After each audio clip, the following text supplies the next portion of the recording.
One fine Sunday morning in Chittville, the whole town was ready for church. But the preacher? Well, the preacher was nowhere to be found. Turns out old Reverend Jenkins got a little too friendly with Cousin Skeeter's moonshine baked cookie sale the night before. The man was 3 sheets to the wind, snoring on his porch like a busted tractor. The congregation shuffled in, some clutching Bibles, others clutching their coffee, whispering, "Who's gonna preach today?" The choir was tuning up, looking nervous, while Mrs. Pearly May kept checking her watch like it was a race. Then, like the good old Lord works in mysterious ways, all eyes landed on me. Now, I ain't no preacher. The closest I ever got was reading the instructions on a beer can. But hey, when the Spirit calls, sometimes you gotta answer, even if the Spirit's more moonshine than divine.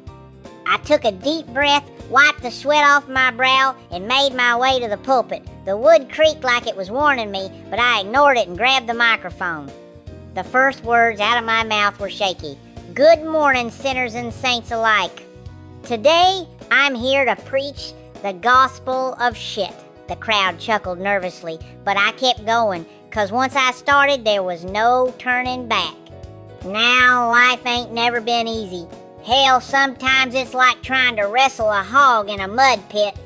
You're gonna get dirty, maybe a little bruised, but you gotta hold on tight or you'll get left in the mud. I looked out over the crowd, saw a few nodding heads and some wide eyes, like they were trying to figure out if I was serious or just plain loco. "So what do we do when life throws us a curveball?" I asked. "We catch it. Or if we miss, we make sure it don't hit nobody else in the head. And if all else fails, we grab a beer and pray for a better tomorrow."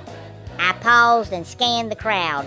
Old man Jenkins was smiling under his big beard, and even Mrs. Pearly May was trying to hide a grin behind her handkerchief. Encouraged, I dove deeper. Let me tell you about forgiveness.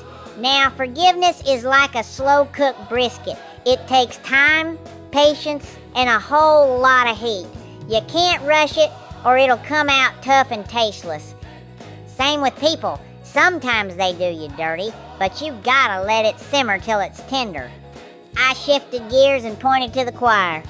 And love your neighbor, even if he's the one who always borrows your lawnmower and never brings it back. Love him like you love your mama's homemade biscuits. Soft, warm, and a little bit flaky. Then I got real serious and said, "And if you ever feel lost, remember this. God's GPS might reroute you through some swampy back roads, but he never leaves you stranded. Even when you get stuck in the mud, he's the tow truck coming to pull you out." By now I was rolling. I threw in a line I made up on the spot.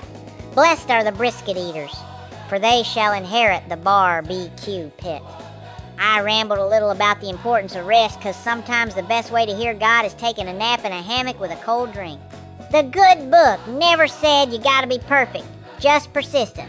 So if you fall off the wagon, just get right back on. And maybe grab a donut while you're at it. The crowd was with me now, laughing, nodding, even shouting, "Amen!" I wrapped up with a little story about Cousin Skeeter and his legendary moonshine baked cookies. How even the best intentions sometimes lead to a church filled with dancing sheriffs. When I finally stepped down, the church was buzzing.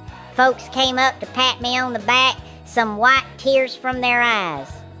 And the choir director gave me a wink like I'd just saved the whole Sunday service. Later, the preacher showed up, not too wasted, but sober enough to listen. He looked me dead in the eye and said, "Shit, that was the best damn sermon I ever heard in this town, and I've heard some whoppers. You got yourself a gift, whether you know it or not." Moral of the story?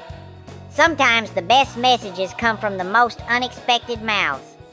And if you're gonna preach, might as well do it with a little heart, a lot of humor, and maybe a dash of good old Southern nonsense. Heifers and hellfire. May your beer always be cold, your cousin's really cute, and your outhouse never tip over in a windstorm. And don't forget to holler at me online at ohshit.com. That's OHCHITT.com. Thank ya.